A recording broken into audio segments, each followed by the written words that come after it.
ان کو تو تم بڑے بڑے باتیں بتاؤ، انہیں کہو پڑھو گے تو دنیا میں حضور کے دین کا انقلاب برپا کرو گے، تم ان کہو کہ تم پڑھو گے تو تم ایک پورا ملک چلاؤ گے، تم انقلاب برپا کرو گے، اٹھ باندھ کمر کیوں ڈرتا ہے، پھر دیکھو خدا کیا کرتا ہے۔ اقبال کہنے لگے یہ تم کیا سبق پڑھا رہے ہو کہ روٹی صحیح مل جائے گی، چندہ اکٹھا کرنے کا طریقہ آ جائے گا؟ کہنے لگے شکایت ہے مجھے یا رب خدا وندان مکتب سے، سبق شاہی ہے اور بچوں کو دے رہے ہیں خاک بازی کا۔ اڑنے والی تعلیم تھی اور یہ انہیں رینگنے کا سبق پڑھا رہے ہیں۔ تگڑی تگڑی باتیں بچوں کو سکھاؤ، تگڑی تگڑی۔ یہ پھر سارے نہ ڈھونڈتے پھریں کہ وہ فلانا جو ہے نا چاچا امیر ہے تو ماموں امیر ہے تو فلانی خالہ باہر ہے تو فلانا ذرا مہربانی، کوئی بھی نہیں مہربانی کرتا۔ مہربانی جب بھی کرتا ہے یا خدا کرتا ہے یا مدینے والے محمد مصطفیٰ کرتا ہے۔ اپنی توجہات کبھی بچوں کو دیکھیں، حضرت لقمان اپنے بیٹے کو کیا کہتے ہیں؟ کہتے ہیں یا بنی اقم الصلاۃ وامر بالمعروف وانہی عن المنکر۔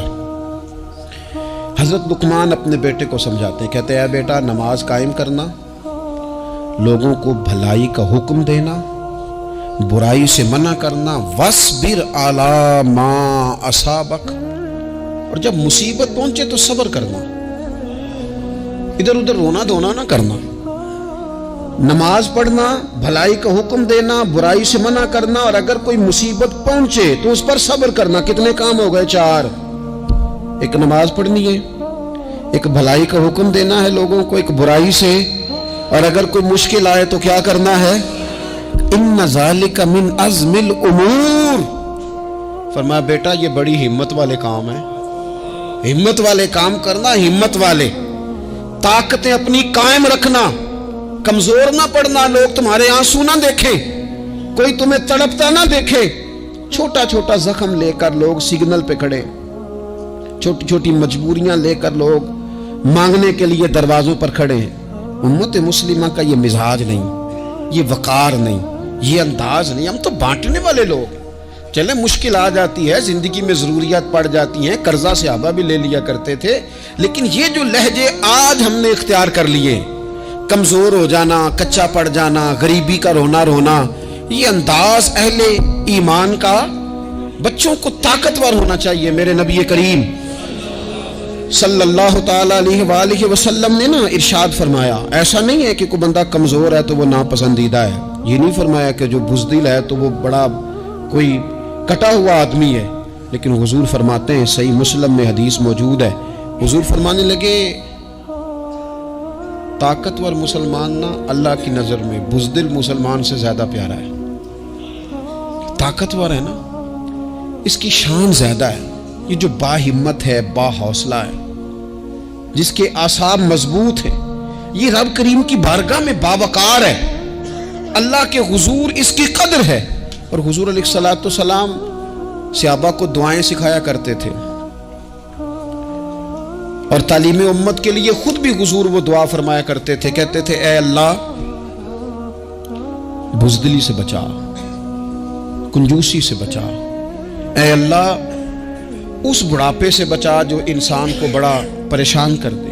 حضور دعائیں مانگا کرتے تھے۔ دیکھیں بیمار انسان ہو جاتا ہے، اگر وہ سوچے نا رب کی طرف سے ہے تو پھر بیماری کا لوگ بڑا مزہ لیتے ہیں، کیونکہ جب بندہ بیمار ہوتا ہے تو نفسانی خواہشات ساری ختم ہو جاتی ہیں۔ اور میں اکثر دوستوں سے کہتا ہوں کہ بعض چیزیں ایسی ہیں جو وجد میں لے آتی ہیں بندے کو، اگر وہ غور کرے تو۔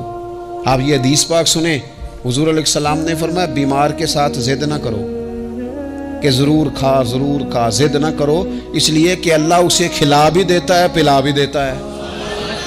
اب جب کسی کو پتا چلے کہ میں بیمار ہوں تو رب مجھے کھلا پلا رہا ہے تو مجھے بتائیے بیماری کتنی پیاری لگے گی، بیماری میں کتنا سرور آئے گا۔ پھر تو انسان ہمیشہ چاہے گا کہ مجھے وہ چیزیں ملیں جو مجھے اللہ تبارک و تعالیٰ کی بارگاہ کے قریب کر دیں۔ دوسری بات یہ ہے کہ میدان میں جب انسان اترتا ہے نا تو اسے ایک بات اپنے ذہن میں رکھنی چاہیے کہ جیت اور ہار یہ اللہ تعالیٰ کے دست قدرت میں ہے، لیکن جب وہ لڑے تو جیتنے کے لیے لڑے۔ ہمارے ہاں نا بہت سارے لوگ لڑنے سے پہلے ہی ہارے ہوئے ہوتے ہیں، میدان میں نکلنے سے پہلے ہی وہ کمزور باتیں کر رہے ہوتے ہیں، ابھی سفر شروع نہیں ہوتا وہ کہہ دیتے ہیں نہیں جناب آپ کی بات تو ٹھیک ہے پر کیسے ہوگا، کیوں کر ہوگا، لوگ تو آج کل چلتے ہی نہیں، بڑے مسئلے خراب ہیں۔ اور پھر کچھ لوگ ایسے ہیں جن کی باتیں سن کر بندے بیک گیئر لگا لیتے ہیں، اور میں نے دیکھا باتیں کرنے والے وہیں رہتے ہیں اور کام کرنے والے کہاں سے کہاں چلے جاتے ہیں۔ یہ یقینی نہیں کہ جیتیں گے، لیکن جب میدان میں اترے نا تو پھر ہمیشہ جیتنے کے لیے اترے۔ کوشش کریں کہ میں نے اس انداز میں نکلنا ہے کہ میں نے نہ جیتنا ہے۔ حضرت مولا علی شیر خدا کرم اللہ تعالی وجہ الکریم سے کسی بندے نے پوچھا حضور آپ ہر میدان میں کامیاب کیوں رہتے ہیں؟ فرمانے لگے جیت ہار تو رب کریم کے دستے قدرت میں ہے، لیکن جب میں اترتا ہوں نا میدان میں تو میں دشمن دیکھ کے پہلے ہی فیصلہ کر لیتا ہوں کہ میں نے اس کے پیٹ میں خنجر مارنا ہے کہ گلے پہ، میں جیتنے کے لیے میدان میں اترتا ہوں۔ تو آپ دیکھ لینا دیواریں ہلتی رہتی ہیں اور در کانپ جاتا ہے، علی کا نام سن کر اب بھی خیبر کانپ جاتا ہے۔ کیوں کہ کہتے ہیں میں ذہن بنا لیتا ہوں کہ میں اسے کاٹ کے لاؤں گا، میں ڈرتا اور سہمتا ہوا میدان میں نہیں اترتا۔ ذہن ہوتا ہے کہ آج لڑوں گا تو جیتوں گا، آج میں دیکھیں میں کیا کرتا ہوں۔ حوصلہ نہیں پیدا کر پا رہے بچوں میں، کچھ بچے بھی اللہ خیر کرے عزم و ہمت والے لوگوں کے پاس بیٹھتے نہیں، اور دوسرا ہم اپنے بچوں کا کسی کو آئیڈیل بھی نہیں بننے دیتے۔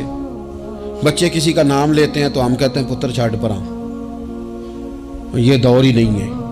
ہم کوئی ایسا ذوق، کوئی مزاج، کوئی طبیعت پیدا ہی نہیں ہونے دیتے۔ کچھ آنے والی نسل کا مزاج ہے کہ وہ اٹھنا نہیں چاہتی، بیٹھنا نہیں چاہتی، چلنا نہیں چاہتی، وہ چاہتی ہے میں لیٹی رہوں، موبائل میرے ہاتھ میں رہے، باقی سارے کام ریموٹ کنٹرول ہو۔ جب انسان دیکھیں نا، ایک ڈاکٹر صاحب کے پاس ایک دفعہ میں گیا تو ایک مریض کو وہ سمجھا رہے تھے، اسے کہہ رہے تھے کہ تو تھوڑی ورزش بھی کیا کر،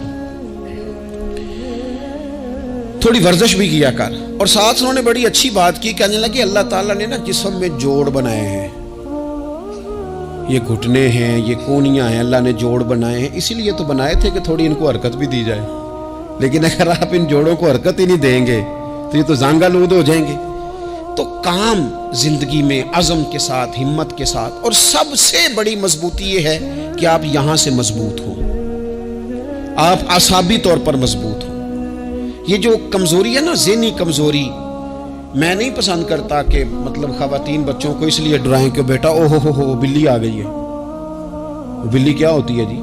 لیکن جو خواتین آج بھی بچوں کو بلی سے ڈرائیں گی، اچھا اس کو ڈرا بلی سے رہی ہوتی ہیں اور ساتھ کہہ رہی ہوتی ہیں ماما کا شیر، جی آپ کا شیر بلی سے ڈرتا ہے، یہ اماں کا شیر بلی سے ڈر رہا ہے، آپ نے اس سے بلی سے ڈرا دیا اور نام شیر رکھ دیا ہے۔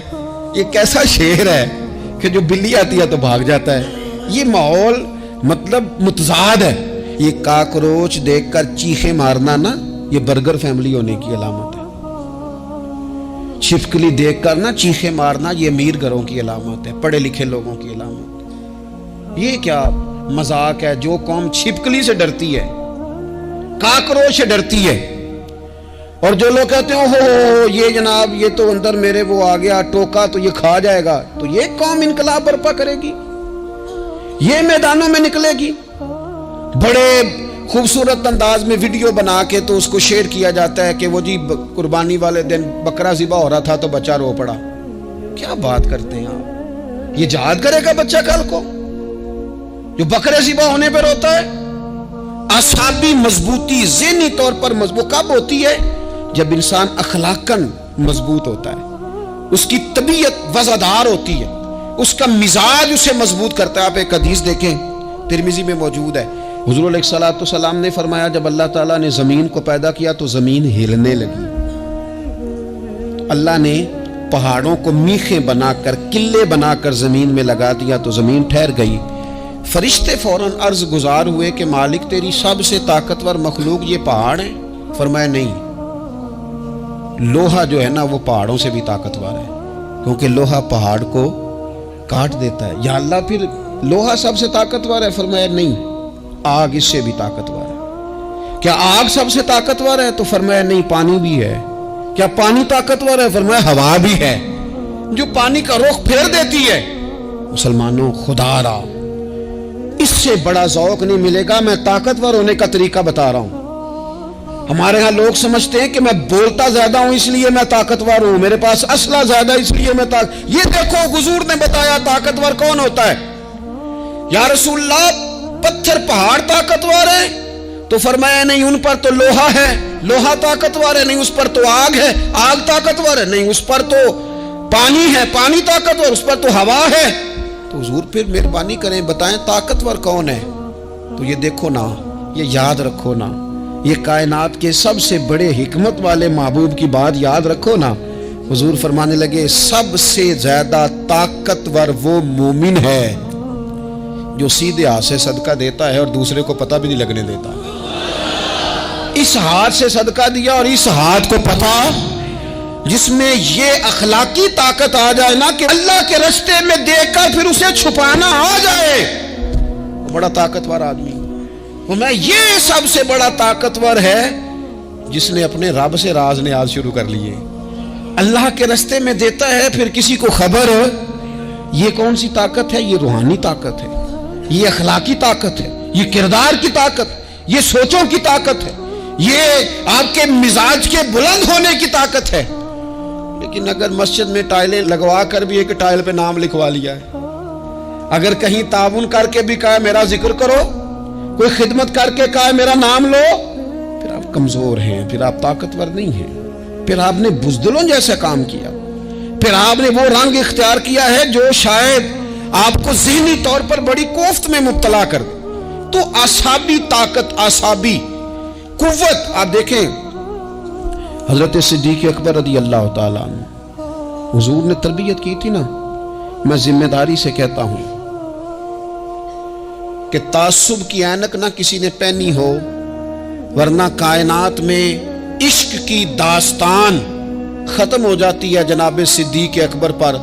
جو پیار انہوں نے مدینے والے محبوب سے کیا ہے کوئی کر ہی نہیں سکتا۔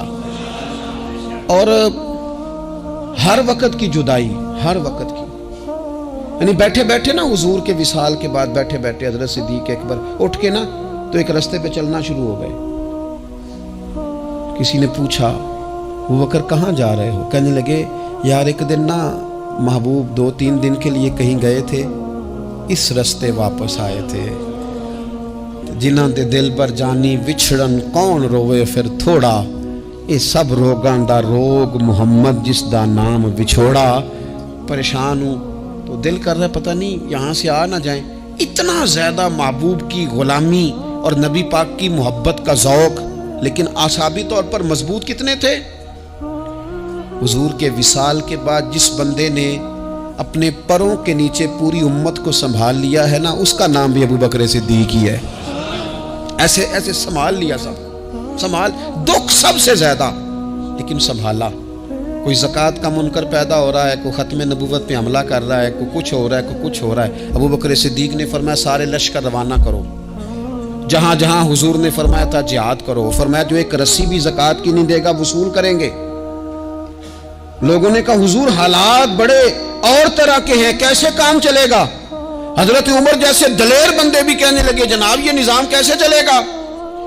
تو ابو بکر صدیق فرمانے لگے عمر تجھے تیری ماں روئے، تم بڑے مضبوط مزاج کا تھا، یہ مجھے کیا پیغام دے رہا ہے؟ فرمایا عمر یاد رکھ اگر میں مدینہ منورہ میں اکیلا بھی رہ گیا اور جنگل کے درندے میرا آ کے گوشت بھی نوچ کے لے گئے تو پھر بھی میں ان اصولوں پر کھڑا رہوں گا جن اصولوں پر مدینے والے رسول نے مجھے کھڑا کیا ہے۔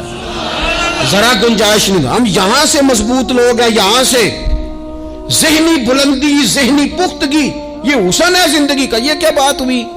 پرسوں فیصلہ کوئی اور تھا، سویرے پروگرام کوئی اور بن گیا، کل فلانے کا مرید تھا آج مجھے فیض نہیں ملا ادھر جا رہا ہوں، پرسوں فلانے کو استاد بنا بیٹھا تھا آج میرا پروگرام بدل گیا ہے، کل میری سوچیں اور تھیں آج میری سوچیں اور ہیں۔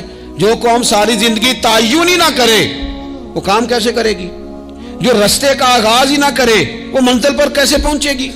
تو کمزور باتوں سے نکلیں، بزدلانہ سوچوں سے باہر آئیں، طے کریں زندگی میں یہ کچھ ہم نے کرنا ہے۔